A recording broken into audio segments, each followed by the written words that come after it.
Welcome to another episode of the Iron Axiom, aka AXM.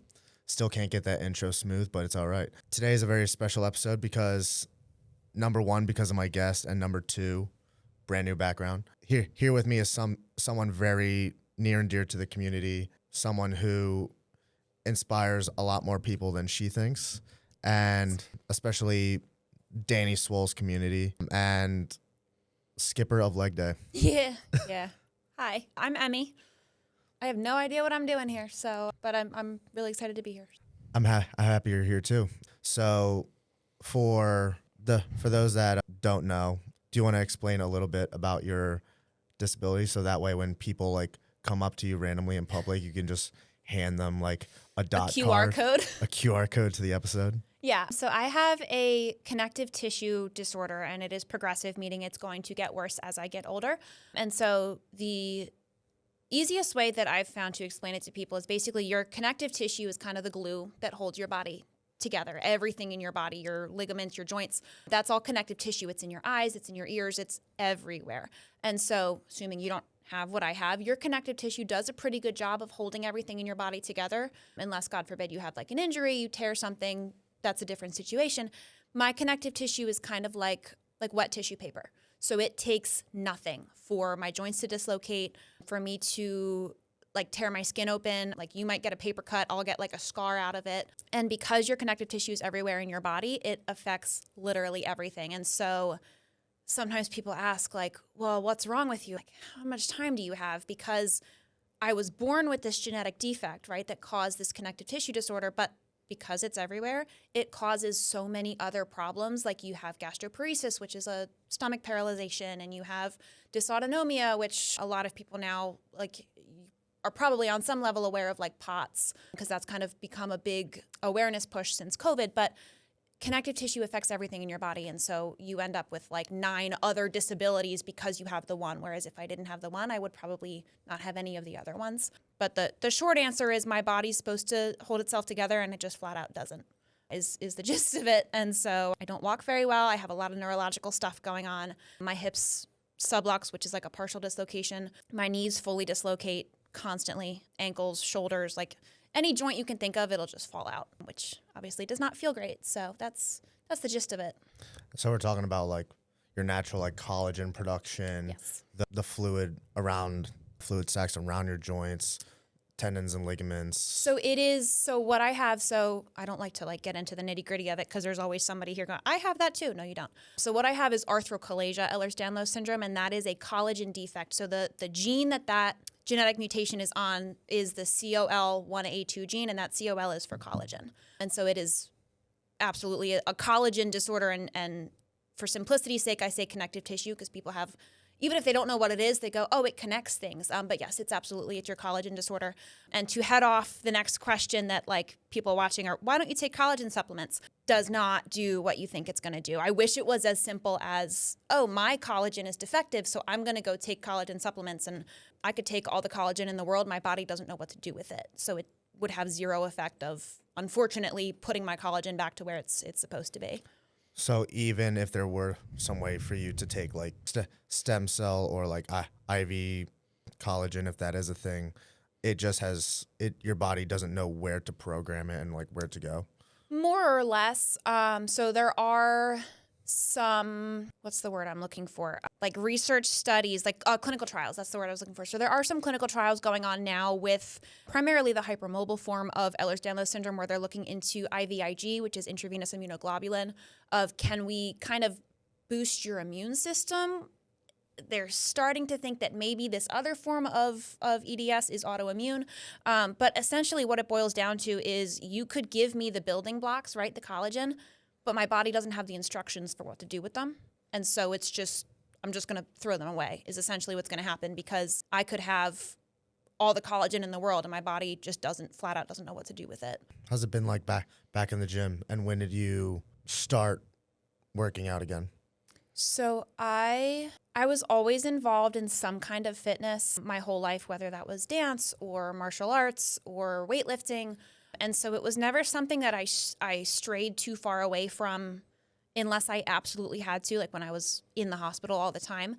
And so there were multiple occasions where I started lifting again, every time just kind of having to adapt to my new normal. So what I think, like, you mean in a wheelchair, I came back to Wolf, I think it was in November or December of last year when I came back in a wheelchair and rolled through the door, and Danny was like, oh my God, like, where have you been?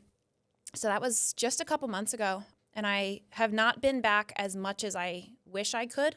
Unfortunately, the reality is, like, people love to say, you don't let your disability disable you. I have no say in whether my disability disables me. So there have been plenty of days where my disability disables me and I'm not back in the gym. Like, ideally, I would love to be back 3 days a week, and it just hasn't been happening. But since I've been back, I'm just trying to listen to my body and just go when I am physically able to do so without pushing myself so far that I'm pushing myself into a flare-up. I know, especially like on your social media, you try to be as transparent as possible. Looking from like the outside, you seem to be making the best of everything. You seem always so happy on social media, you being a wife, a mother, everything in between. You seem to be thriving. But I know you've mentioned that, of course, that's not your everyday. You sometimes have your bad days. Do you mind talking about what that looks like? Yeah, I think it's just like everything else, right? Social media is a highlight reel. And as much as you can try to be transparent and say, I have hard days, I'm going through a hard time, specifically with like health related stuff, there are days when I just flat out don't feel well enough to film anything, to make any content, to go on my phone at all. And so bad days for me, or bad weeks for me, or whatever it looks like, it could be as simple as my neurological stuff is really flaring up and I just physically can't look at my phone. Or it could be, oh, I'm back in the ER. Oh, I'm admitted to the hospital again. Like, there's such a wide spectrum of what that could look like for me. Which I'm very lucky to have a really good support system. So sometimes if it's been a little too quiet for a little too long, I get people texting me like, you alive? Like, yeah, I'm good. I'm not good, but I'm good. But I do try to bring awareness to all facets of disability, which is there are plenty of days I am not inspirational. I am cranky and miserable and I'm in pain and I want to sit at home with all the curtains drawn and sit in the dark because I don't feel good. And that's just as much of the reality of it as the flip side that you guys do see more often, which is I'm filming, I'm trying to bring some awareness, I'm trying to be educational. It all exists on the same plane, unfortunately. What is the biggest gift you've gotten out of, despite all of this hardship, having real problems, what would you say is like the biggest gift you've gotten recently? I think that, and this goes way deeper for me than just disability, and maybe this is a side tangent, but I think that people often look at someone with a visible disability and assume that that is the worst thing that they've ever gone through. I think people frequently, this happened to me last week, someone who knows me well was talking about how this must just be the worst, hardest thing. There are days when this feels terrible, but I would say 99% of the time it just is, and it's not even close to the worst thing that I've gone through. And so in a weird way, I think that what this has brought me is perspective, that things could always be so much worse, and just perspective of what does and doesn't matter, even outside of the disability scope. Like, if you've gone through anything in your life difficult, and then you've gone out with friends and someone's complaining about the littlest, stupidest thing, and it kind of gets under your skin because you're like, do you know, like, people are starving and people are dying and you're complaining that like you got a stain on your shirt or whatever it is. You do get a very different perspective of life and what matters. And I've always been someone that needs to go all the time. I can't sit down. I can't slow down. I always have to have something to do and a goal to work towards. And being a person like that, I don't like to say trapped in a body, but trapped in a body that doesn't cooperate with that has forced me to slow down, which is difficult, but also has become a gift of learning to appreciate the day-to-day, and just the things that actually matter are not the things you think matter. Like, it's not the status, it's not the money. I've never been that kind of person anyway, but it's being at home, being with your family, slowing down, like just stupid little stuff that you take for granted until it's all taken away from you. And so when you start to get it back, you really appreciate like, oh, I'm at home, I'm not in the hospital, or, oh, I have coffee and I can, I'm not tube fed. I have coffee and I can have it. Like just the littlest stuff really, you learn to appreciate a lot more. You mentioned gastroparesis, and it's definitely not talked about enough, especially gastroparesis. You're either born with or it gets worse over time. How do you manage gastroparesis? So gastroparesis typically is either going to be type 1 diabetes induced, which obviously mine is not. I'm not a type 1 diabetic. Or it's going to be what they call idiopathic gastroparesis, which is basically their fancy way of saying, we don't know why this is happening, but it's happening. I don't know if this idiopathic gastroparesis label has changed since I was diagnosed, because I was diagnosed very, very young, where now they're starting to see, oh, people with this connective tissue disorder frequently have gastroparesis. Gastroparesis can ebb and flow. Knock wood, mine is considered in remission, which is huge for me because I was tube fed all of 2023, and it was really traumatic and terrible. There are a lot of people that is their reality and they don't go into remission. I think we got exactly the right cocktail of pharmacological support and specialists and surgeons, and it just, the stars aligned for me in that regard. So I manage mine now. I do have medications that I stay on top of. I'm very on top of, to me, it doesn't seem like a restrictive diet because I've been doing it all my life, but I do have limits on what I can and can't eat, and, smaller meals throughout the day versus like I'm not ever, sometimes I sit there and I watch my husband eat and I'm just like, where do you put it? Like that's never going to be me. But I manage really, really well with just lifestyle changes at this point and medication, because that was one of the hardest parts of my chronic illness journey. Was I love food and I love coffee, and all of a sudden being tube fed and being literally on death's door because of just malnutrition and failure to thrive. And that's something I never, ever take for granted now. Like every single morning I make my coffee and I'm like, this is awesome. Like, because I miss that.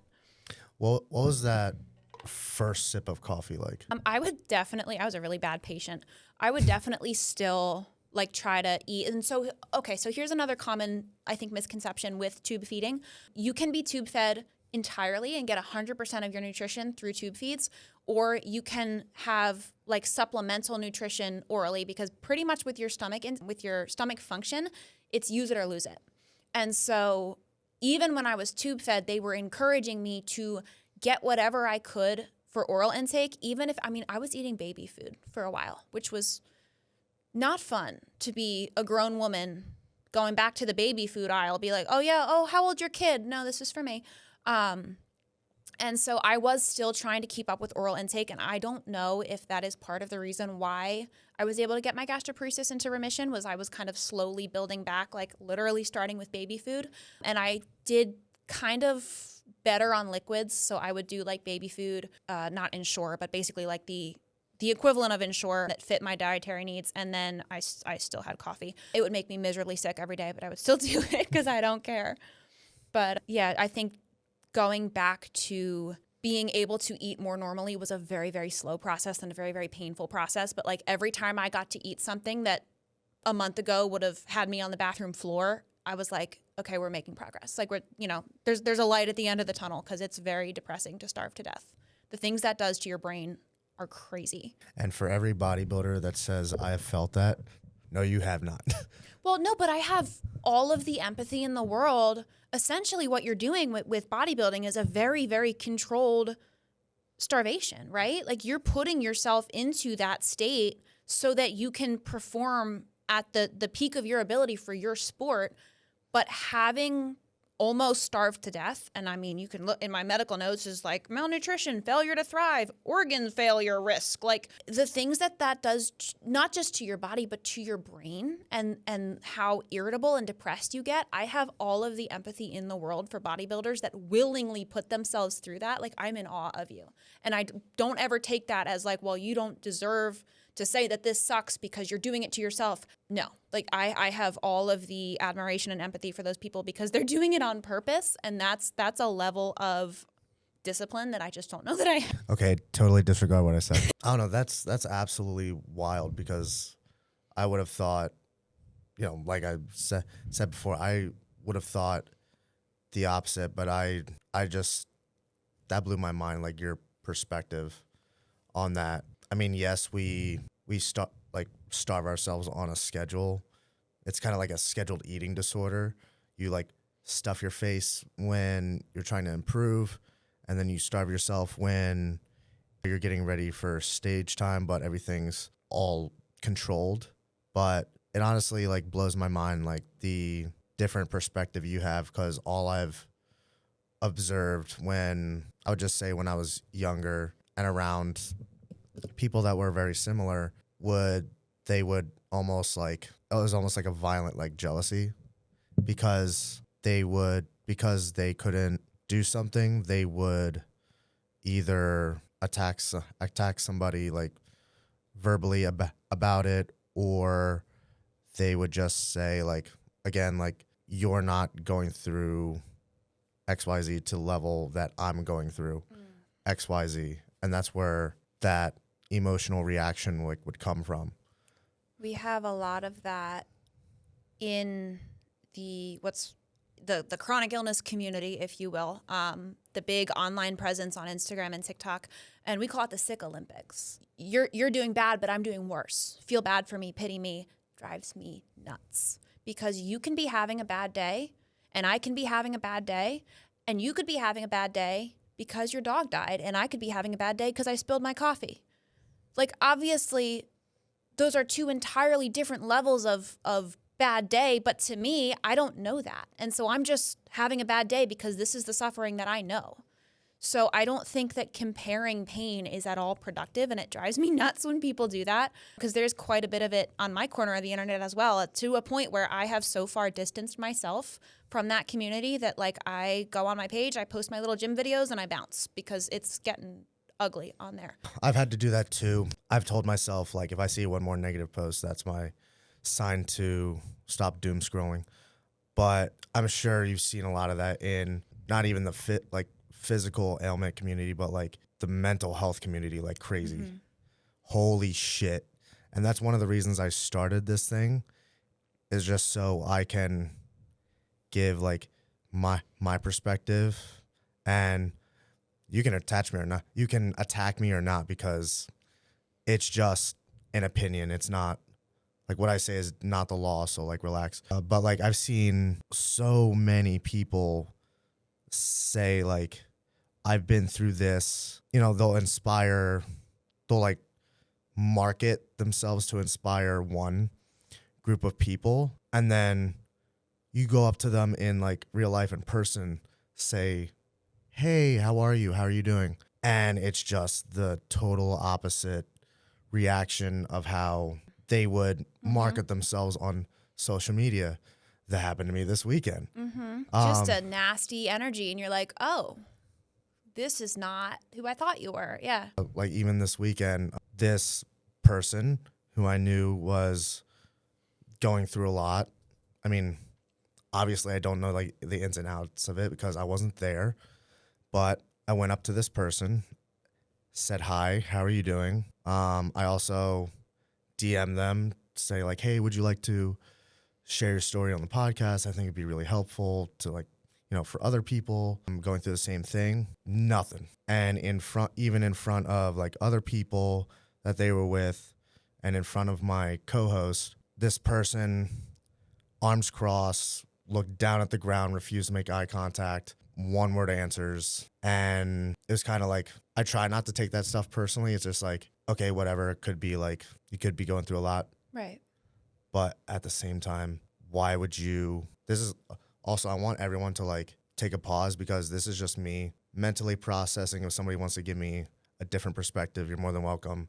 But I'm just trying to process. If you're having like a bad mental health day because what you went through was very recent, why would you go to a very, very public event where you know crowds of people are going to be and see you and know the stuff you put out on social media very loudly? So when this person like blatantly ignored me, like, okay, cool, but like don't pretend that the friendship we had, you know, previously like didn't exist.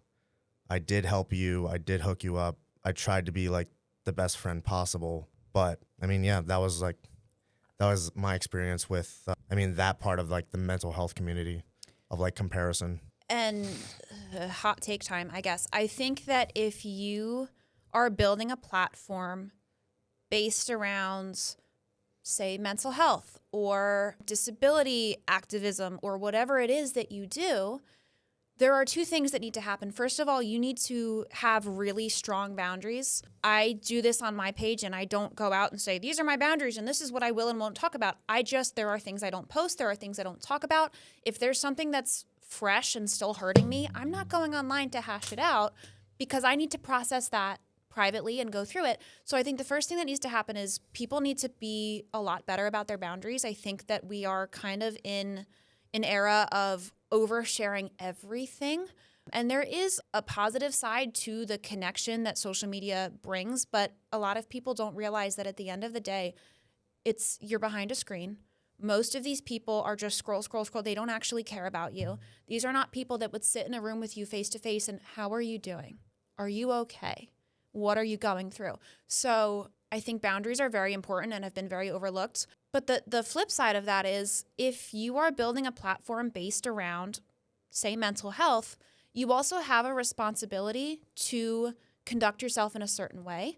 I understand that everybody has bad days, and I have no idea what you're referring to. Disclaimer, I have zero idea what you're talking about, but I just think in general, you do have a responsibility to operate a certain way. And if you're speaking up loudly about mental health, treat other people with grace and with respect.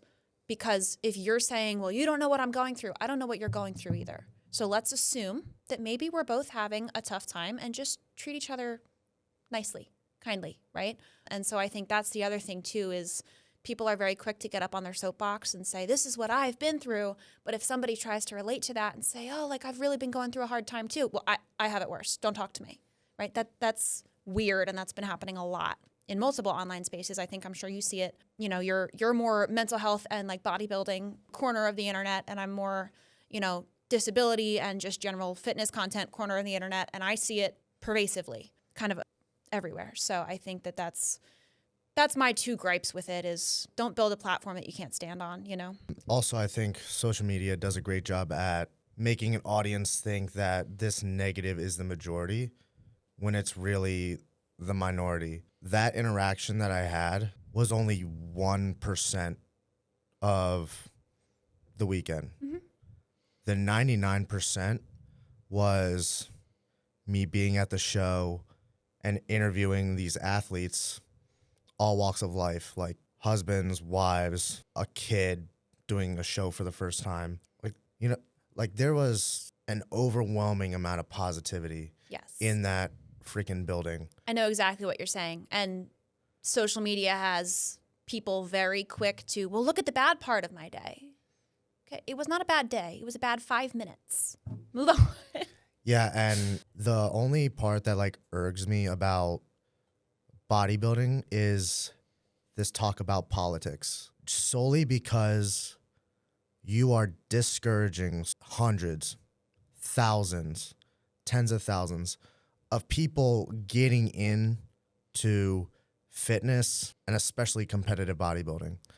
If you keep preaching like politics, what does that do for a person that's just trying to start and maybe aspire to be at the top level? And so as someone who knows nothing about the actual bodybuilding world, explain this to me. When you say politics, do you mean politics as in the country we live in, or politics as in, like people would say, office politics, like the politics of the sport, and now there's a unnecessary drama and that kind of thing? Yeah, politics just of the sport. Okay. And the only politics there would be is the only reason this person won was because this person was friends with the judges. Okay. Or judges got paid off so this person can win. Like, you can make up a million stories. People make up a million stories why this person won because of, XYZ judges. And it always gets blamed on the judges because they judge the show, they score the show, they're looking at they have the final people. Say. But what people fail to remember is that this is bodybuilding. It is a pageant. We are standing in thongs on stage with a fake tan, flexing our cheeks as hard as we can to win a show. And it's all, When you say it like that, as a competitor, I can say it how it is. this is much funnier as someone who is like vaguely aware. Like I know what bodybuilding is. I don't know the rules. I don't know the politics. I don't know the classes of like, do you do bikini or I don't know what those are. So you're just boiling it down to like, yeah, we're all standing on stage half naked. And I'm like, well, I mean, from an outsider, that's totally what it looks like. I respect it, but I don't pretty get much it. naked, fat free. But the whole thing with politics, it ruins the positivity of the sport and a lot of the whys behind bodybuilding. I've seen people step on stage because they lost 300 pounds. That's impressive in itself. A person to like a blind eye could be like, he has no muscle, he has no conditioning. I get it. There's a whole pro standard, but here we are talking about like the amateur level, because I feel like this is where politics just get thrown out of control. The point I'm trying to make is that there is zero statistics when it comes to bodybuilding. There's nothing being measured. Your weight's not being measured. Well, the only thing that, separates divisions and classes is height and weight. But that's only to get into the class. So you're saying from a judging perspective, there are no objective measures to hold the judges accountable to this standard or that standard. It's all subjective. It's all in the eye of whoever happens to be judging. Correct. Okay. Like bodybuilding is entirely opinion based. Okay. You have 5 judges on a panel and it's their opinion. The criteria is, of course, muscularity, conditioning, like how lean you are, symmetry, posing. All of that is like basic criteria. Okay. But at the end of the day, it's all opinion based. And so then people get upset because their opinion differs from the judge's opinion because it's not an objective measure. And also because, like, of course, like they spent 20 weeks, 6 months, or however long dieting for that show, like killing themselves, making sacrifices. Yeah, they're going to be upset if they don't get the outcome that they want. But at the end of the day, it's totally subjective, opinion based. And what a lot of people don't know is there is a computer program that literally takes all of the scores and gets rid of the high and low differential scores. So, for example, if like competitor A, if judge 1 scores like a 1, which is like first place, and another judge scores it like a 4, which is 4th place, it's essentially like golf. The lower score wins. Now you're really losing me because I don't know golf. I know golf less than I know bodybuilding. So basically, like if you get like a score of 1, that means like that judge believes you should be in first place. Okay. Like whatever number score the judge gives you is coinciding with what place they think you belong in. Okay. So this computer program gets rid of all the high and low differentials. So if competitor A is on stage and this judge scores him a 1 and the other judge scores him like a 4 or a 5, that computer program like does not count either of the judges' scores because they're so different They go by from the each middle. other. So when people are talking about like politics, like there is like a system in place to make sure that like one judge's score isn't being favored by the other. Okay. Like there is a system in place. And you're saying people overlook that and just attribute it to, well, this judge is friends with that competitor or whatever, when the way that the system is set up. And I kind of imagine this from the beginning because this is a professional sport. They're not just going to let that happen. It cannot possibly be happening that way. But people are blaming it, going back to the starting point of the conversation of just like this pervasive negativity and everything is somebody else's fault. They're blaming it on that when it's not possible, right? Yeah, like 100% there are maybe like a few bad characters, but that's not the majority. Social media saying like, politics, there may be like a few cases where there, was some like bias and like, working together with somebody so the athlete could win. But that's not the majority. But the point I'm trying to make is that what I saw at the show was so immensely positive. And me interviewing these people, the amount of shit that these people have been through to get there. Right. I don't know if anyone else would be able to handle that. Because, of course, you have like this super enthusiastic, like 18-year-old kid, shout out to Nathan, doing it natural. And he was by far the most enthusiastic on stage. We either got first or third. Like, he was having the time of his life, and it showed. He was a pure showman on that stage, just having fun, doing what he loves to do. And he has aspirations to get to the Olympia. Like, that's what all competitors should aspire to be. Why not aspire to be on that top level? What's stopping you? And then these other competitors, they're doing it to make their kids proud. They're doing it to make their family proud. They're doing it to prove something to themselves. And to get through those rough dieting phases, that, they may have to pick at their dark past. This one competitor, like his wife died in his arms. And when they were transported to the hospital, he slept by that bed for 18 days just to find out that she was brain dead. Like, and that was after him going through addiction. The amount of like experiences these people have been through just to be on stage. You know how powerful bodybuilding has to be for these people after those kind of experiences to feel fulfillment, a little bit of contentment, or dare I say a little bit like of joy stepping on that stage. Yeah, you're not getting paid, you're getting like a trophy, but you know how powerful something has to be for you to sacrifice a lot, for aesthetics, but what it does for you like spiritually. It's a very powerful thing, and I want that positivity to outshine all of the negative talk on social media, especially people nitpicking competitors. Yes, they are the best in the world, but like they're also human too.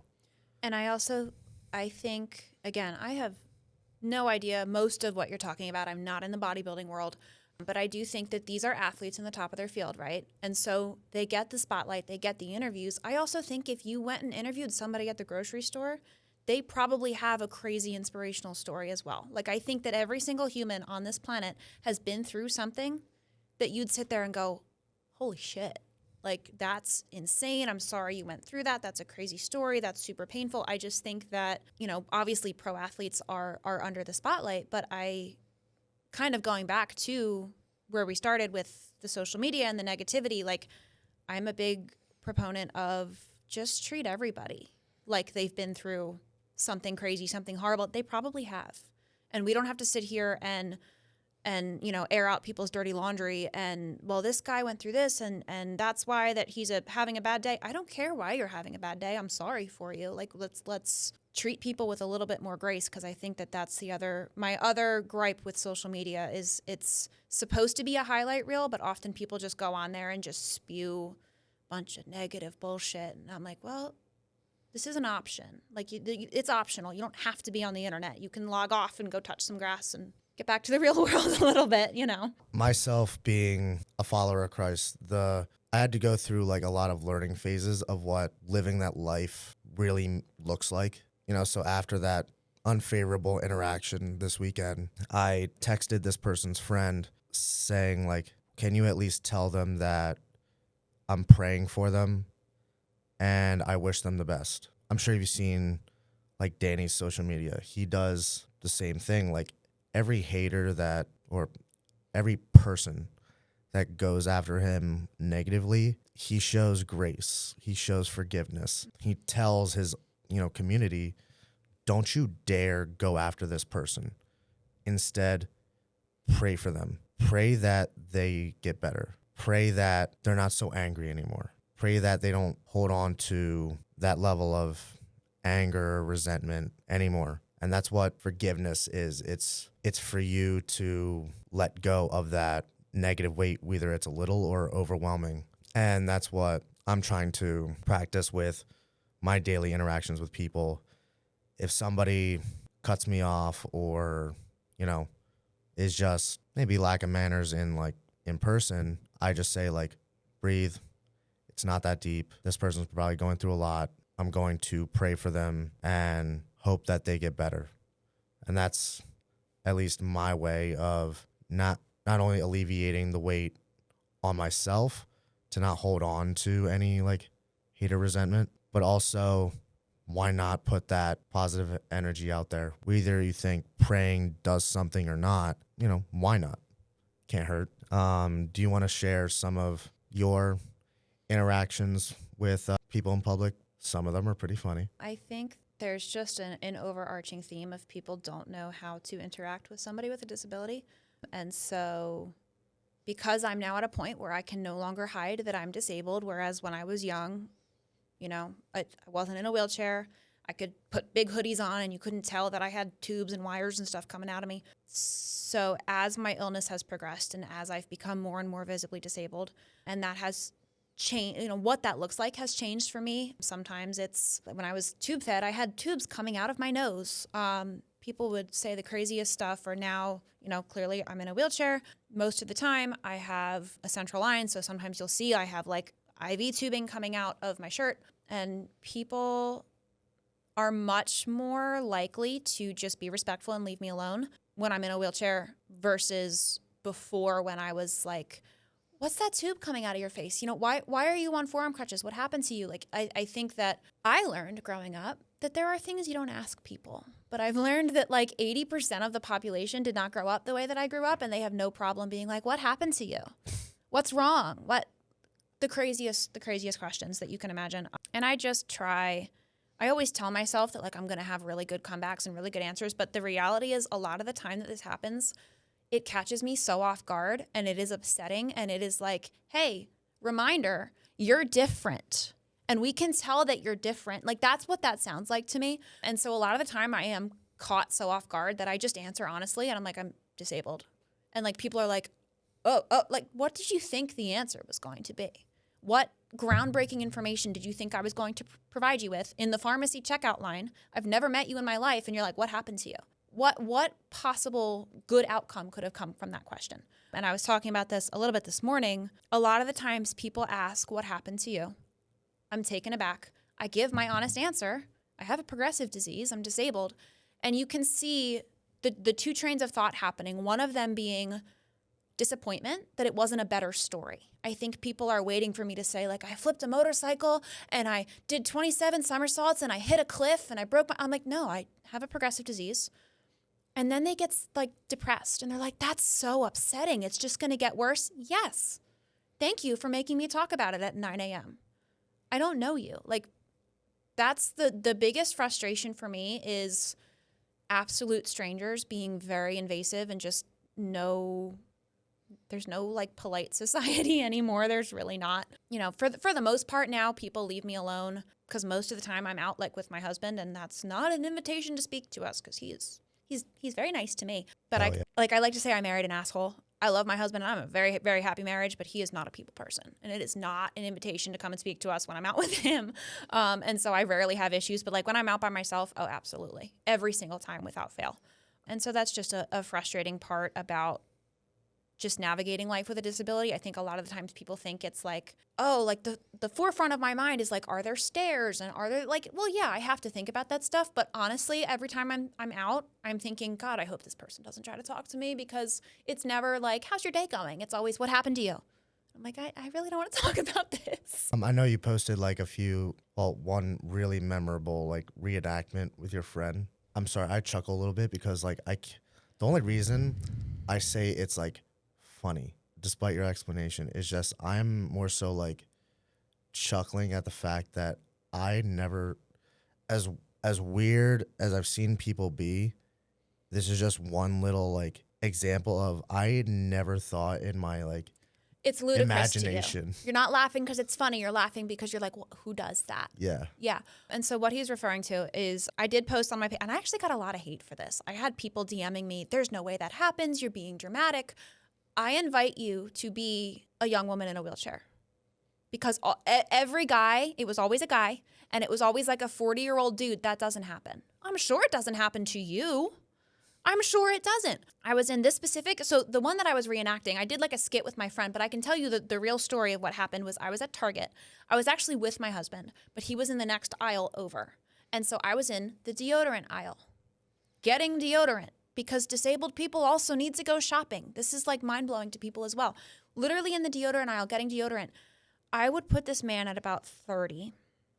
Okay, I don't even know if I can reenactment, but like here's the shelf of the deodorant. I'm very mindful of people's personal space, and I'm very mindful of not being in the way, because one of my pet peeves, and to the point like one of my husband's pet peeves where like he'll say something to people about it, and so I've gotten very good about it, is we don't sit in the middle of the aisle with our shopping cart or our wheelchair or whatever and just camp out there, because other people are trying to get around you. So I'm always very mindful to be like up against the shelf to get what I need, and then I move on. I'm up against the shelf. I'm going to grab the deodorant off the shelf, and this man comes across my lap, straddles like my knees. He wasn't like up here, but like straddles my knees. Doesn't say, excuse me.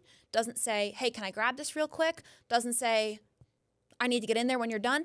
Doesn't even make eye contact with me. Like I don't exist to this man. Straddles my knees, gets what he needs, puts his leg back up and over me, and walks off. And I was just, it was one of those where all I could do was sit there and go, like, what just happened? And this actually happened, similar thing happened to me last week. I was out with my friend, and to the point where it was an employee. And I'm so not this person, but the friend that I was with, love her, was like, if you don't go get a manager, I will, because that was insane. Where they were climbing over me, hitting me in the head with product as they were trying to stock the shelf.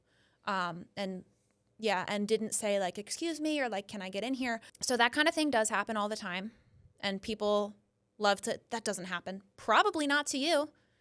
Are you a 20-something-year-old woman in a wheelchair? No. Every person that said that doesn't happen was like a 40-year-old able-bodied man. So, yeah. Was the employee like a 40-something-year-old man? No. It's a younger woman. When you said last week, that's when I was just like, okay, what? Yeah, this just happened to me. I was out shopping with my friend Lex. We were at, not to like blow up a store, but we were at a home decor store because I just moved. And so as girls do, I was like, do you want to go spend $500 at Marshall's? And yeah, I had to go. This is the first time in my life ever I've been like, can I speak to a manager? But she was mortified, and she was so nice about it. And she was like, I cannot believe that somebody did that to you. Like, we're going to have a talk about how we treat people, because that's crazy. That's crazy.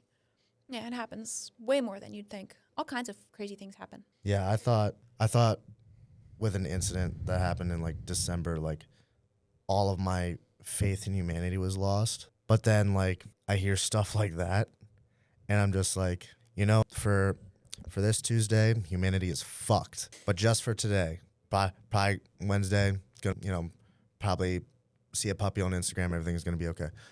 But there is that dichotomy, though, of especially now navigating the world, being disabled.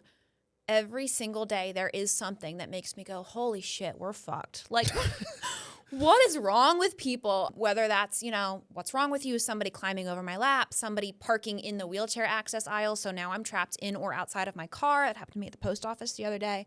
There is something every single day that makes me go, like, we're going to hell in a handbasket. Like, we're done.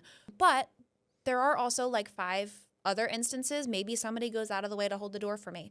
Maybe somebody stops. I feel like we've had this conversation on my close friend's story of like when it is and isn't appropriate, but like maybe somebody stops from across the parking lot as I'm getting into my car. Hey, you good? You need help? No? Cool. Okay. Like there are 5 for every one bad instance that I have of somebody treating me differently or badly because of my disability. There are 5 positive interactions that I have, whether that's just somebody giving me a little bit of extra thought and like, oh, let me grab that door for you, or somebody, hey, teach me something. Like whether I get to educate somebody about something or just have just a generally nice interaction with someone, the good always outweighs the bad in that instance, but the bad is funnier to talk about. It's not that I want to go online and be like, everything's horrible. It's just that sometimes it's really funny. Even like when I'm out in public, I open the door for this woman, very visibly pushing a baby stroller. And she stopped, looked at me, and said, oh my God, that's so nice of you. Nobody does that. And I was like, what? Yeah, I think that like we've lost the plot of just common human decency a lot. I do notice that. I do notice that like people are not helpful to like young moms anymore. Like the way I grew up, like I remember my parents and my brothers like, oh, here's a mom with a stroller trying to get over the curb. Let's stop and help her. Let's like, and I just don't think that people do that anymore. I get the flip side. People are very helpful to me, but like this is several different occasions has happened. Double doors, right? Like swinging glass doors. I've had people sprint in front of me to open them for me, which is very kind. But then they'll stand in the middle and they'll like open both at once. And I'm like, I can't go under your armpit. Like, what do you want me to do here? So yeah, just your FYI is like, if you are going to open the door for like a wheelchair user, just one is fine. You don't have to like stand right in the middle. That I was out with my kids and that happened. And I was like, what do I do here? Have any of your kids seen like any of this happen? They have seen people block me out of my car. PSA. The hash marks next to the handicap parking are not there for you to park like shit or for you to park in when there's no other parking. They are there. It's a wheelchair access aisle. And so they're there for manual wheelchair users to be able to open the door fully and get their wheelchairs in and out of their cars. But more importantly, because they have a lot less flexibility than I do, they're there for van ramps for people that can't get their chair in and out of the car by themselves, or for people that maybe have really heavy power chairs or they have a wheelchair lift. So that's what those hash marks are for. So they've seen a lot of that. They've seen people see me coming in the hash mark aisle at the grocery store and just roll their grocery cart into the access aisle and leave, so that now like there's a grocery cart in front of me and what am I going to do with it? Which if I can return my cart, you can return your cart. Figure it out. I say the same thing with re-racking weights. If I can re-rack my weights, you can re-rack your weights. So they've seen that. They have seen, I think the oldest is now old enough to pick up on when people do like a triple take of like, that girl's disabled and she's clearly out with her husband and kids.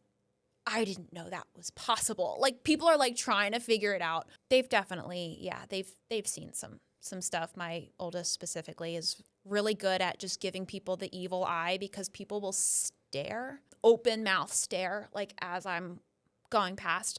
And we were in a restaurant the one time and the oldest is just like staring her down, like looking fire through her the entire time and just making her feel awkward. So like she's definitely started to pick up on the weird things that people do.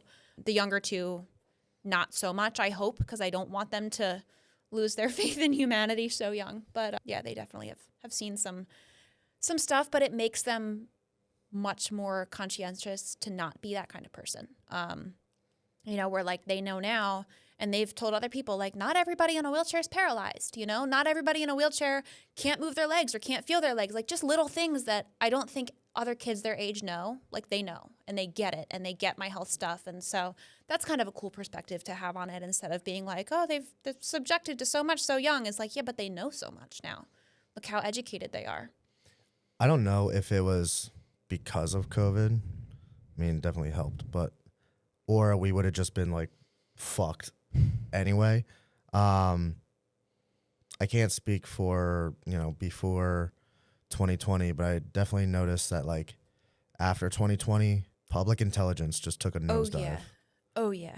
And I think, why people behaved towards you the way they did was because their bubble is so like confined and limited. And it's just like, oh, the only reason somebody's ever in a wheelchair is because they're paralyzed because of an accident. Right. Nothing else ever. Right. So when they see something outside of that, they're like, let me try to Scooby-Doo solve this mystery here. Well, what I get more often than not is you moved your foot, you're faking, you're lying. Like, you're so right. I have spent my entire life from infancy to now creating this narrative so that I could lie about it for like, why? Instagram clout? Like government benefits? Like, what do you think I'm getting out of this? Because I'm in a wheelchair, so I must have a spinal cord injury, and everybody with a spinal cord injury must be fully paralyzed from the nipples down and can't feel anything, which is so not how it works. But yeah, all the time I'm like, people are in wheelchairs for so many different reasons. And just because like my foot, here's the other thing, okay? I don't have a spinal cord injury. I have issues with my spinal cord, but I don't have a spinal cord injury. But people that do have spinal cord injuries, first of all, you can have an incomplete injury, which means that you may still be able to walk a little bit. You may still be able to stand up. You may still be able to move your foot or your legs. But even if you have a complete spinal cord injury, you probably have spasticity and you probably have leg spasms. So it's not like your legs are just dead and hanging there. So even if I was fitting your narrative of, oh, I must be fully paralyzed, there's still a good chance that you probably would at some point see my leg twitch or my foot twitch. And again, that's not the case. I'm not paralyzed. I don't have a spinal cord injury. But I just think there's a general lack of education in that regard where it's, oh, I'm young and I'm in a wheelchair, so I must be paralyzed. Whereas like older people in a wheelchair, nobody blinks, you know? If an old lady is in a wheelchair and then stands up, nobody is like, faker! But yeah, I think it happens all the time to younger disabled people. While we're trying to make this like as, there were some like rants, but like to make this like also as like at this point, Barney style educational as possible. Should we sing a song? I mean, I'm not going to come up with the lyrics. Let's just take this time to like, okay, you're out in public. For everyone watching, for everyone that doesn't know or hasn't known, straight up, how would you like to be treated? How would you like to be treated? You're a person. I'm a person. You don't have to tiptoe around me. There are again, there's a dichotomy to this. Either people, what's wrong with you? What happened? Or they're like afraid to even make eye contact and they'll exclusively speak to my husband. Or they assume that I'm intellectually disabled. And so, hi, sweetie, this happened to me the other day. Oh my God, I don't even want to talk about it. I was so mad.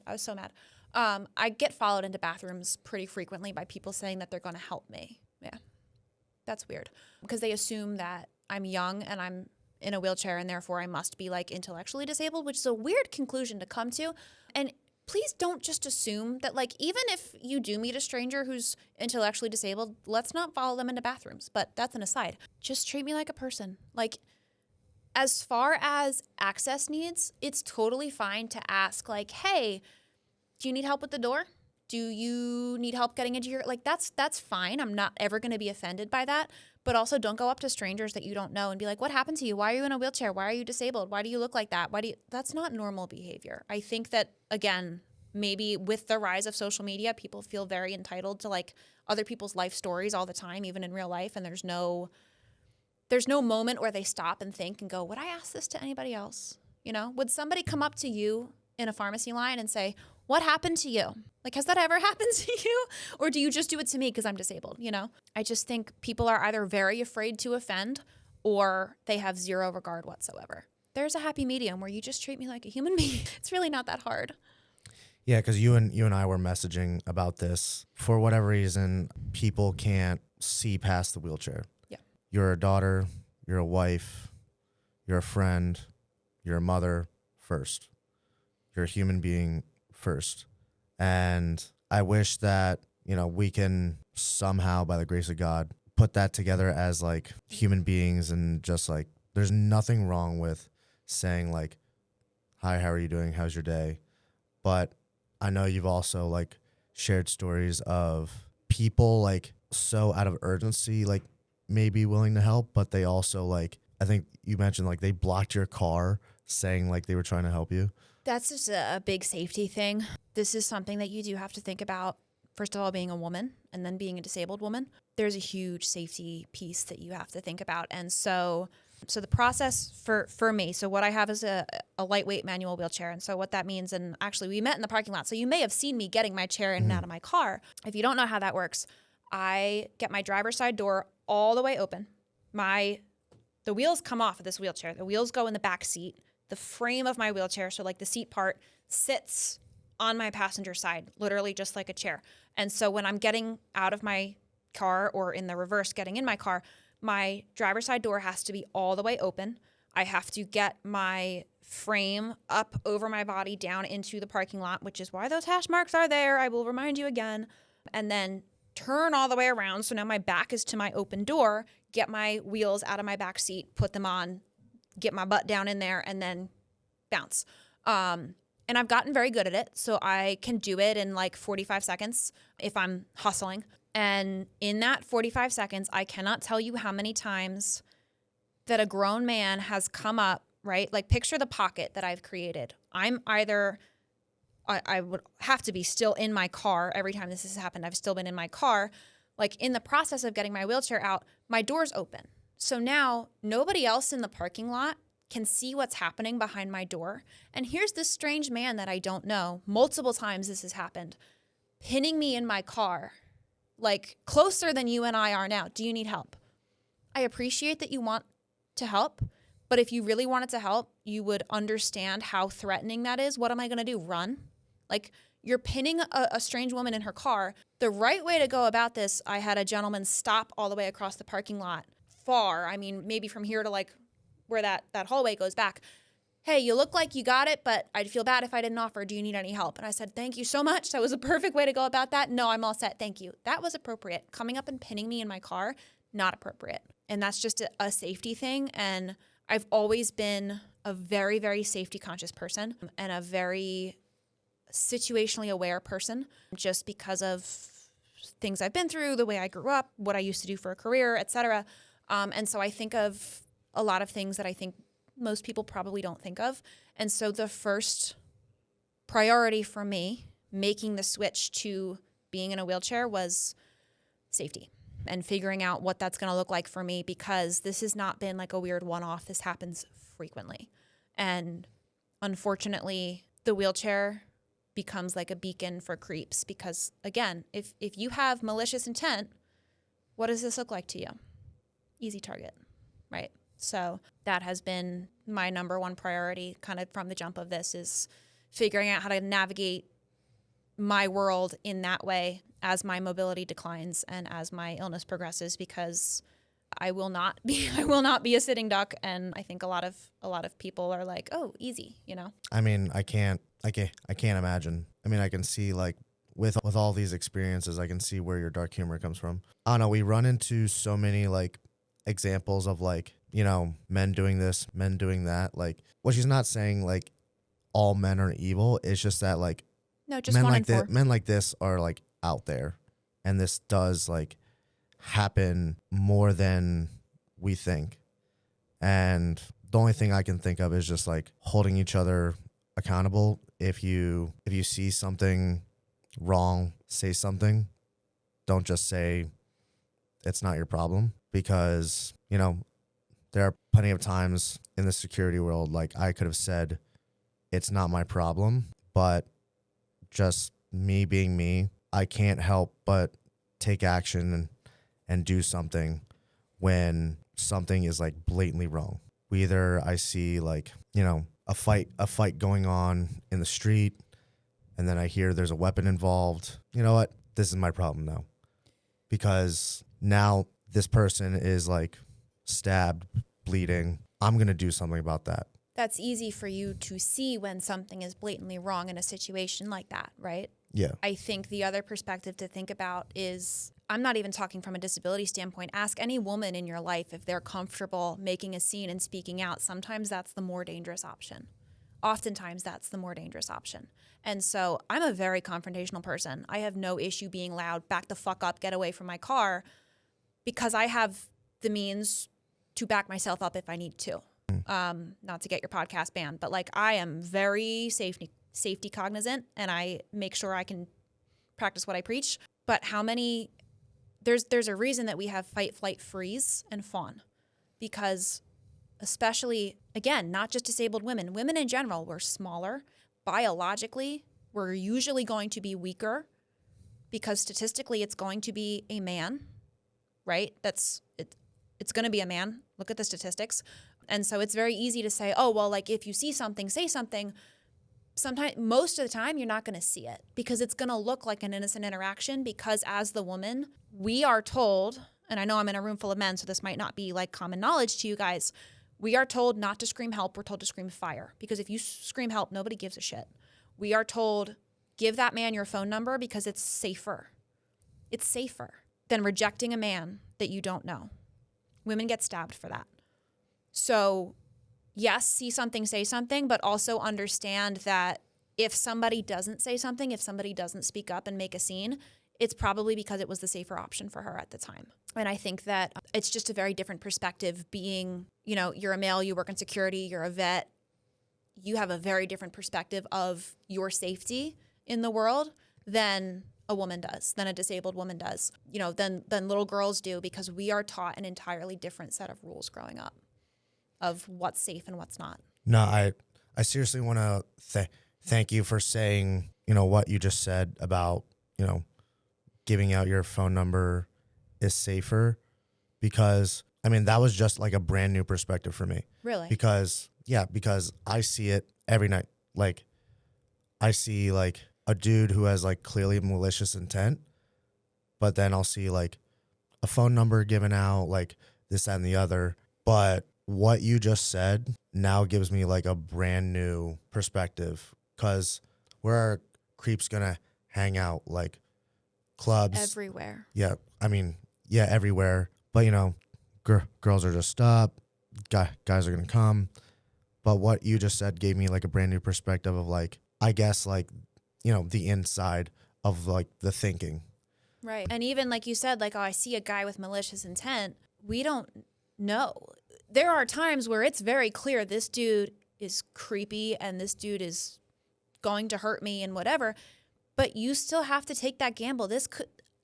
She could be interested in him, and I guarantee you in the back of that girl's mind is like, hope this one's safe, because most of them aren't. And so that's just, again, like just a different perspective to have. I think if you're working security or you're bouncing or whatever, you're seeing this stuff go down in a very specific environment, right? A club or a bar or whatever. Women are living it day to day. And so like, I am a girl, I have girls, I can tell you what I teach them is not what I would teach sons. I would teach my sons to be loud and cuss and yell, and I teach my girls yell fire. Yell, that's not my dad, that's not my mom, because we are taught an entirely different set of safety rules. And so when you see, well, this guy's being kind of creepy, but she just gave him her number, because do you know what's happening? He's making her feel threatened, even if it's not overt. She gives a fake number. You know what they do? Take your phone out, I'm going to call you every time. So even giving us a fake number is not the safe option. So now you have to gamble. Well, I gave this guy my number so he'd fuck off. And unless you're like me and you have Privacy Hawk, now that guy can take your number, Google you, and find out where you live. Like, would you ever think that far? Or would you just be like, oh, okay, like, this is all stuff that we think about. Again, not to like bring it back to, being a woman or being disabled, but like, it's just a different reality for us, safety-wise. No, I'm very like thankful, for your perspective and that information, because even if I did know that information, I admittedly didn't think like that far in which you explained. So if I didn't know that, I'm sure that's brand new information for a lot of people. So I definitely appreciate like your perspective, because genuinely that was like brand new for me. It's just one of those things, like not to harp on it, but like, because you were asking about the safety perspective, and that's the first thing I thought of. I think most women would do the same, but I also think because of just my lived experience and what I've lived through and what I used to do, like that is forefront of my mind all the time is, okay, how am I getting myself out of every bad situation I'm about to be in, because I just became that much more of a target, And especially going out with the girls and not my husband, like in the world that we live in this day, that is something that I really have to think about. So just layers to things of how am I going to operate in my day-to-day? How am I going to be an effective parent and, keep my kids safe and do what I have to do from a wheelchair? Just changes the way that you think about things, I think. What has your daily routine been? Because I know you also said, you posted on your Instagram, like basically what, your central line looks like. Mm-hmm. Do you want to explain a little bit about like your daily routine and what that looks like? That's now like a normal taking care of yourself, checking the box for you. Oh, that's interesting, because my normal, it's kind of like the frog in the pot of boiling water, right? Like what my normal is now, if you went back to me 5 years ago, I'd be like, who is this girl? Because 5 years ago, I was working full time. I was working 16-hour overnight shifts. Like my life was crazy. And now I'd be like, who is this girl? My normal, now that you ask me that and I sit here and think about it, is really weird. So I no longer work, physically not able to. Also, that's another misconception is people are like, well, your legs don't work, but like the rest of you's fine. And like we kind of touched on when I was explaining my condition, none of me's fine. And I am in pretty intense levels of pain every single day. I don't talk about it. I don't show it, because if I told you every time I don't feel good, we would sit here on this podcast and I go, I really hurt. I don't feel good. I don't feel good. Like, nobody wants to hear that. So I don't work. I am home. I have dogs, and most of my day is pretty much wake up, take my morning meds, get the dogs outside, do whatever I have to do phone call wise, which is usually doctors, insurance, fighting with Aetna. Actually, Aetna's pretty good, but I used to have independence. They were not so good. That in itself is a full-time job. And I forget that most people don't have that experience of like just constantly fighting. I'll give you an example. Told you I was tube fed, right? My insurance covered the surgery to get the tube placed because I was dying and I needed nutrition.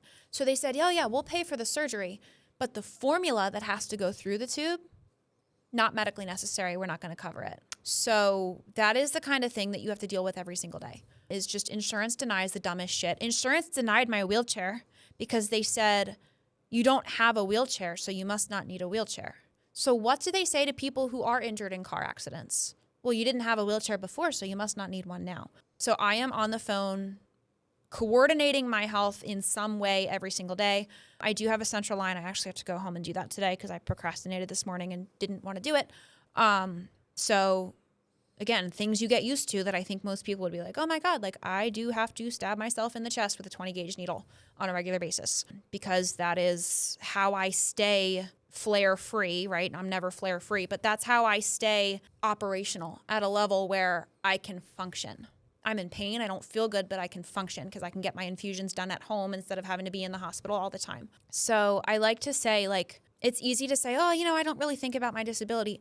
The reality is I do all the time because I have to. It dictates every single thing that I do. It's not everything that I am, but it dictates every single thing that I do from the time I wake up in the morning to the time I go to bed at night, because it's keeping medication schedules, answering phone calls, making appeals to Aetna, and okay, well now I have to call home nursing, and oh, did I hook up my infusion the right way? And oh, by the way, you have to check your vitals every single day so you don't get sepsis. And it's just every aspect, it's so pervasive in your life. And so I say I don't think about it because this is my normal, but the reality is I am thinking about my health in some way every single moment of every day because it's dictating everything that I do. And so like my daily routine to me is not that crazy, because it's not that exciting. Like, it's not like I leave the house and I go to work, and I don't leave my house. I hang out at home. Home nursing brings the stuff I need. I hook myself up to it. Like, it's not this big, crazy, exciting life where, social media wise, I've had people be like, why don't you vlog? Because I don't go anywhere. I don't if I make it, I get my groceries delivered. I get so if I go to the grocery store, that's a big, exciting day for me because I get everything delivered. And it's not that I hate people and want to hole up in my house. It's that I don't feel good. And so my life is really not that exciting. Like, everything that I need to do pretty much happens from my house, unless it is like a hospital trip, specialist appointments, which I usually have 4 a week, which is absurd. But to me, I'm like, oh yeah, no big deal. Like, I only have 4 this week. That's not that bad, So when you say going to the grocery store is exciting for you, do you have in your head of what could possibly happen today, bingo card in your head? In terms of what could go wrong? Not necessarily as based off the interactions you've had in the past, Publicly. A bingo card of all right, let's see what society is like today. I do and I don't. I try to always go into things assuming the best of people, right? And so I assume that if somebody's looking at me, they're curious. They're not judging. They're not, because 99.9% of the time that is the reality. Or I am never, ever, ever going to be upset at a little kid being like, Mommy, that girl's in a wheelchair.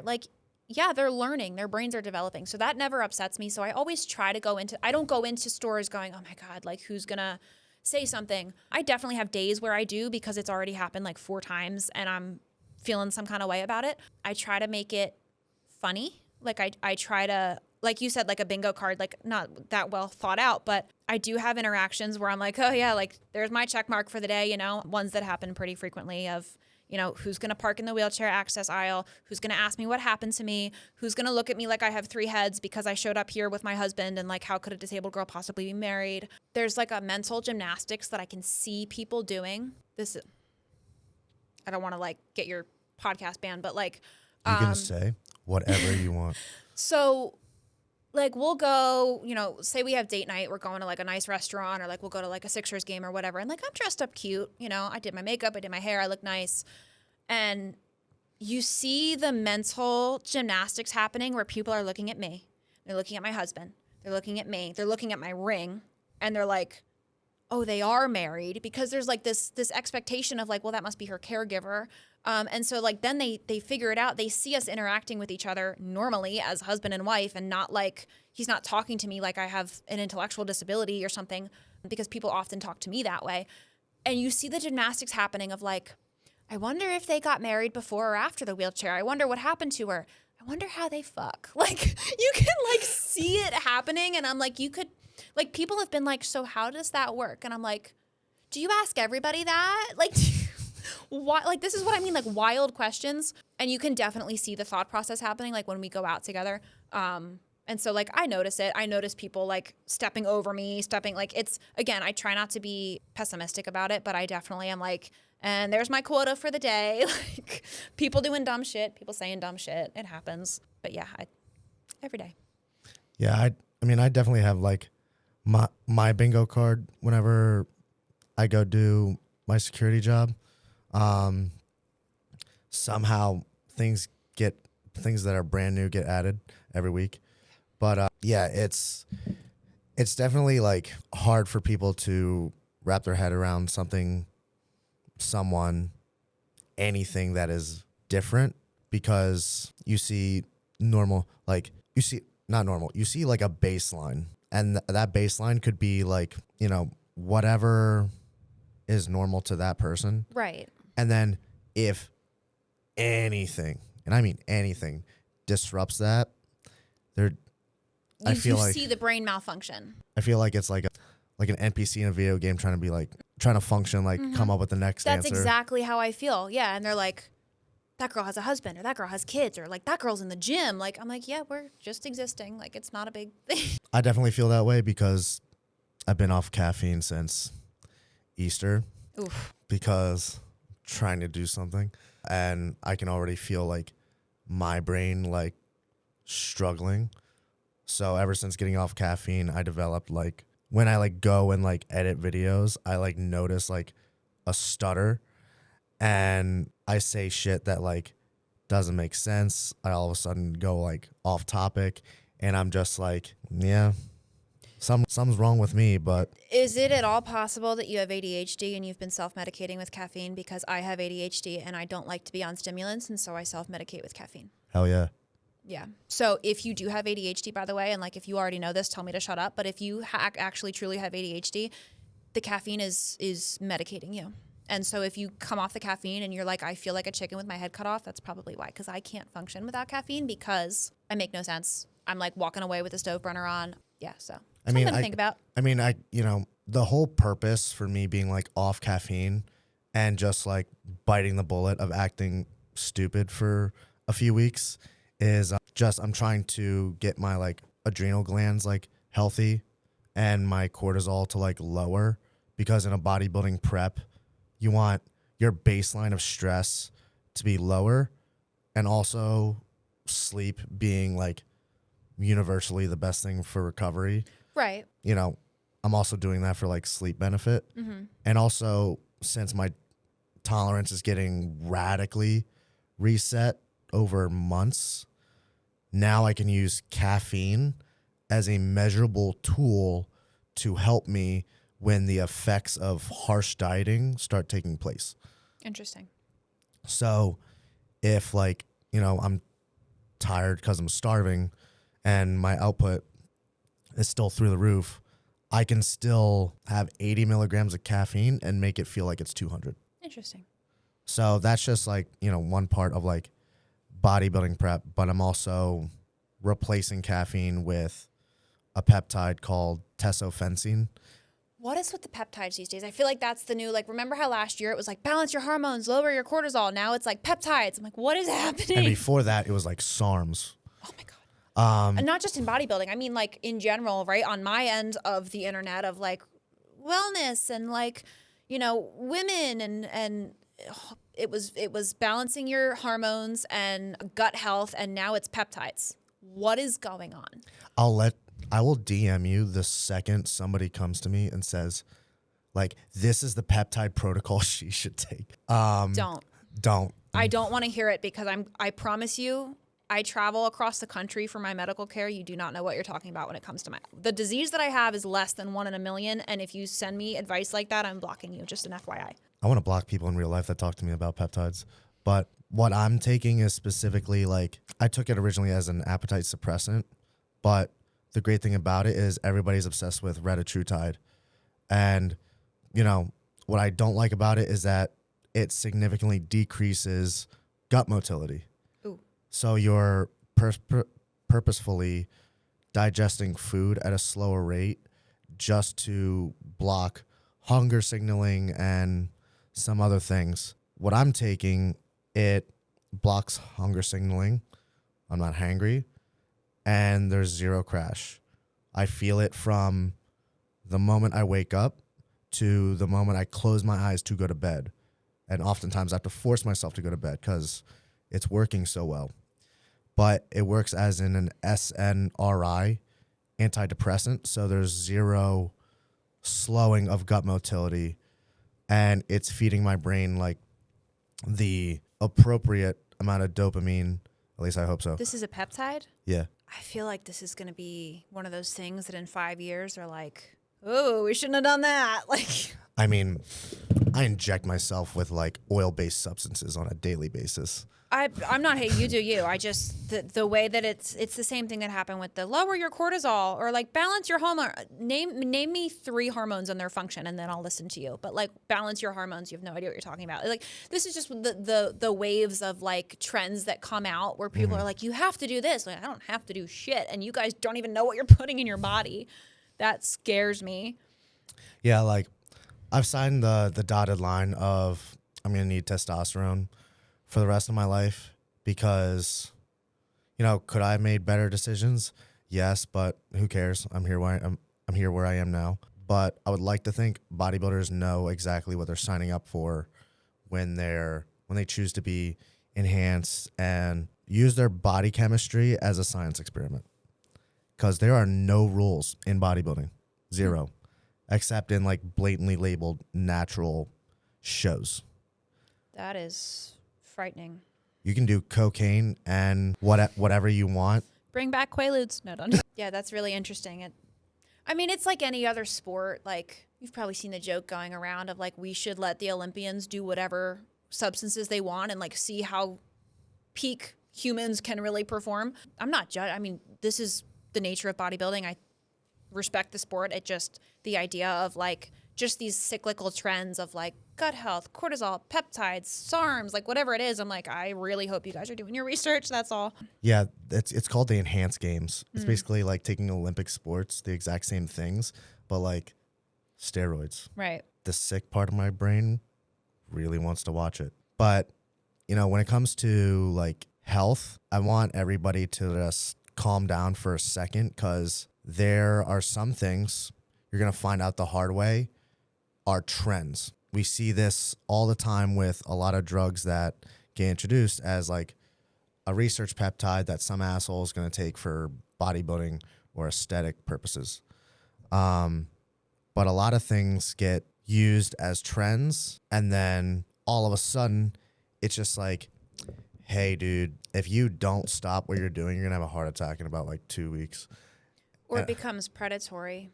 Yeah. Like, again, my corner of the internet, right, is, oh, well, you know, you're just not trying hard enough to fix your disability. If you balanced your cortisol and your hormones and your, like, everybody thinks they have the big fix, right? And so right now it's peptides, and last year it was gut health, and the year before that it was cortisol and whatever. Like, it becomes predatory because you're marketing to a group of people. Maybe they're bodybuilders who want to be the best in their sport. Maybe they are people with chronic illness and disabilities who want nothing more to get better.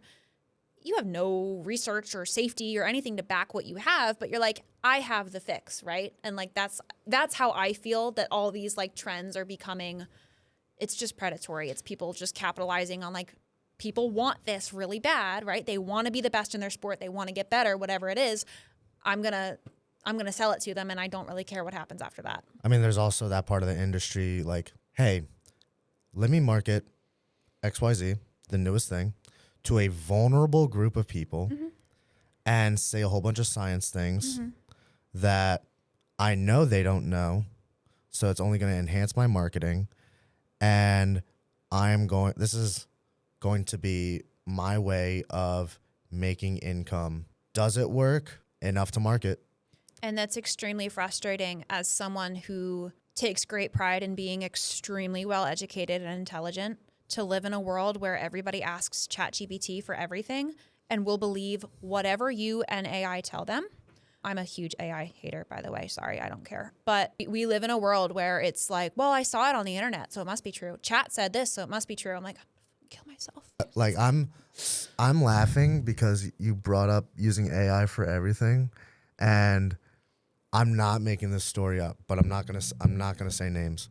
I was over at my buddy's house last night, and there were like the three of us total, and one of my buddies was struggling on texting a girl he wanted to go out with.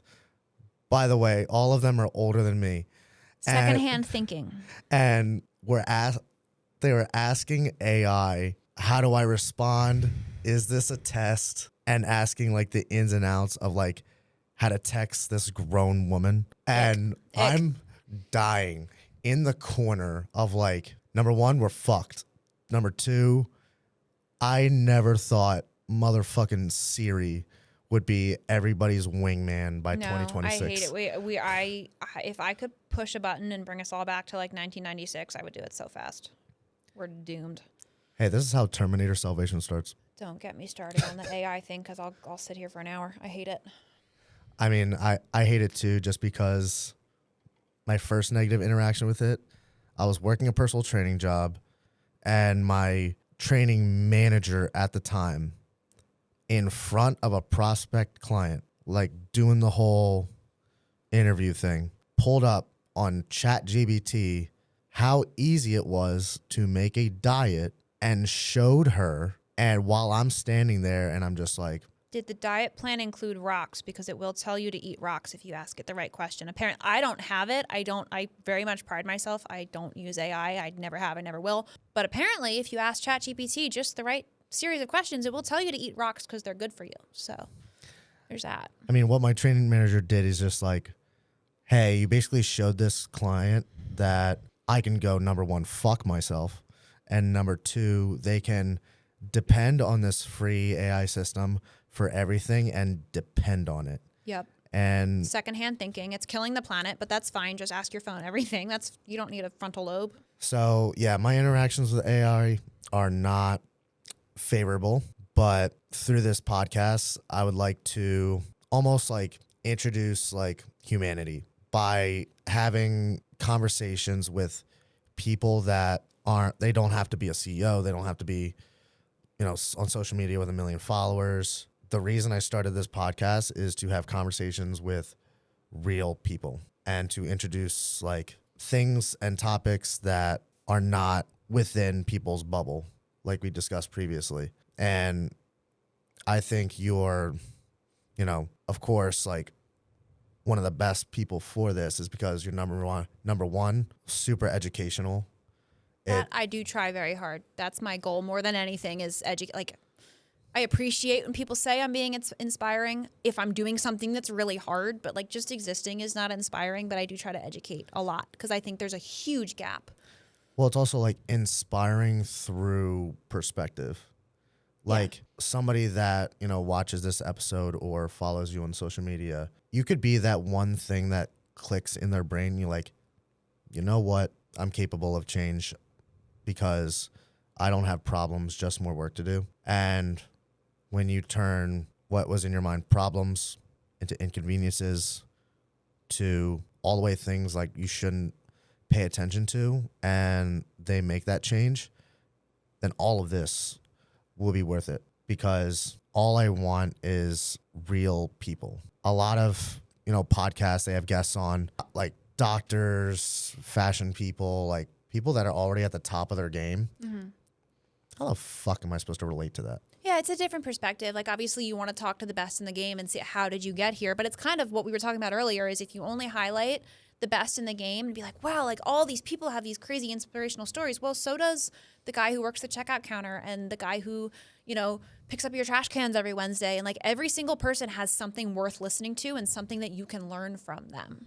And so I think that's kind of what you were telling me the goal for your podcast is exactly that, is I want to talk to everybody because everybody has something worth listening to, right? Like everybody, we're, going back to how would you want to be treated? Let's not compare stories, traumas, mental health or like physical issues. Treat people how you want to be treated, number one.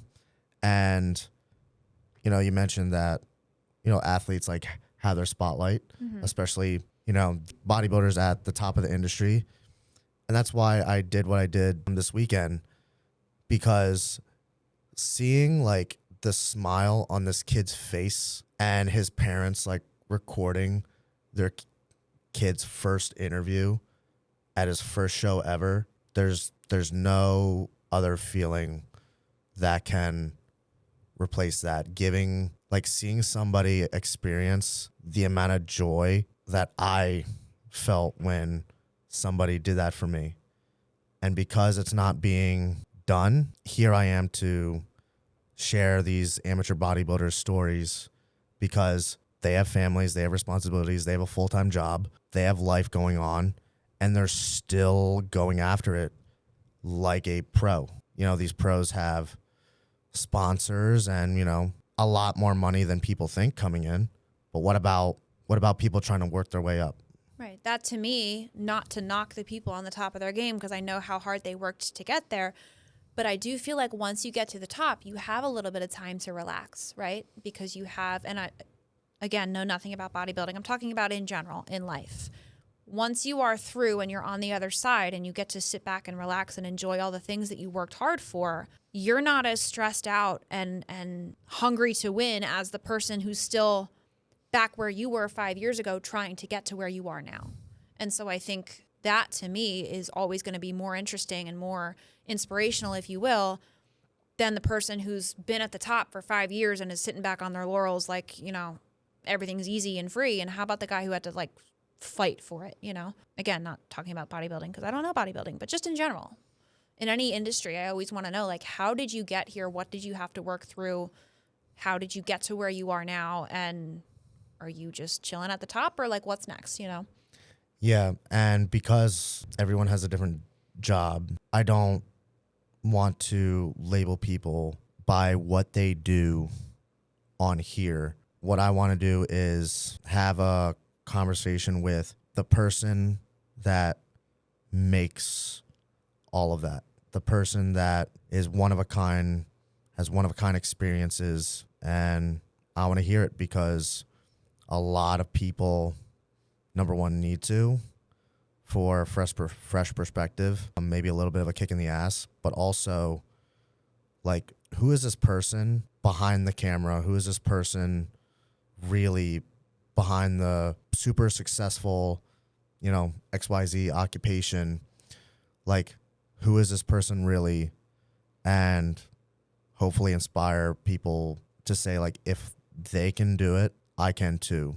What's my excuse? Right. Everybody likes the underdog. Yeah, and one of the things I'm going to ask you is there a moment, despite, all of life going on, everything you have to deal with from a day-to-day basis, whether you're stuck at home or interacting with people in public, despite all of that, is there a moment of clarity where you looked at the life you have now, the house you have now, the husband you have now, the kids you have now, the dogs you have? Is there a moment where you told yourself that, like, you know what, I'm worthy of this. Like, this is worth it. Worth it and worthy are two very different things. So we just moved at the beginning of April. And the other thing you have to understand is, like, this is what people fixate on, right, is my health and my wheelchair because it's loud and it's in your face and you can't ignore it. Again, this is not nearly the worst thing I've ever been through. And so I think that when you live your entire life in survival mode, just crisis after crisis after trauma after crisis, and you get to a point, I have The house that's been sitting on my Pinterest board for years is the house we just moved into. I have amazing stepkids. I have an amazing, amazing husband. I'm in a very happy marriage. I have 2 dogs that I live for. I have supportive friends and supportive family. And I'm waiting, instead of sitting here and enjoying it, I'm still very much in that hypervigilance of something is going to happen to take this away from me. I had like a brief moment the night that we moved into our house at the beginning of April. Boxes everywhere, complete mess, but I had gotten the kitchen together. It's like the cutest little grandma I love my house. My house is like, I love a grandma vibe. I'm very much not like minimalist. And so I have like my little grandma kitchen unpacked with my little grandma lamp in there. And it's like 11 o'clock at night. It's completely dark. And I'm just sitting in the kitchen. I just started crying. My husband comes in and he's like, what's going on? I'm like, I didn't think that I would ever have any of this. I didn't think I deserved a good marriage. I didn't think I deserved a nice house. So like I had this brief moment of like, holy shit. Like if little me or teenage me or young adult me saw this, they'd be like, oh my God, we survived. Like we did it. We made it. We're okay. But now I go right back to, instead of enjoying where I am, it's not that I think a lot of people get to where their goal line is, right? And then they push it further. Well, I want a bigger house that's not me at all. I get to where I am, and now I'm waiting for something to happen to take it away from me. I'm waiting for the next crisis. I'm waiting for somebody to die. Because when you live your whole life like that, it's very hard to relax and enjoy it, and that's something that I'm actively working very hard to learn how to do. But man, it is difficult. It's really hard. And I'm sure everyone listening and watching, their hearts are warmed by you saying that, or like having that moment of not only like we survived, but we did it. Yeah.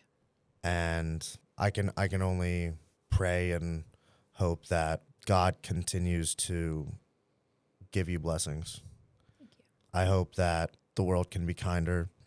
I hope that just everything that could happen to you in a positive light, I hope that light shines on you. Thank you. It's hard to like learn to trust that life can be good after a lifetime of just like fighting for everything, but it's a learning process. We'll get there.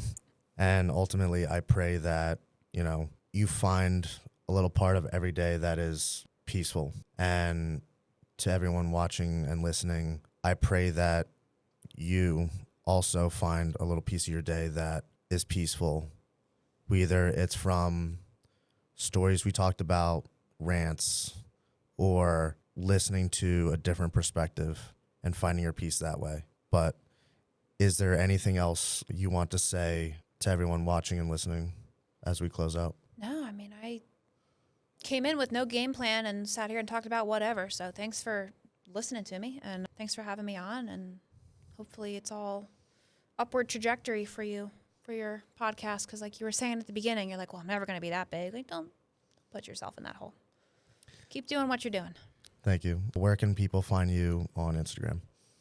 Oh, wait, what is my Instagram handle? I think it's Emmy Jones, but it's E and then a 1 for the I and then J0NES. I'm almost positive is my Instagram handle. But if you look up Emmy Jones, I probably come up. Or there's a video, there's an interview I did with Danny Swoll that's on his page because he's easy to find, and I'm tagged in that one as well.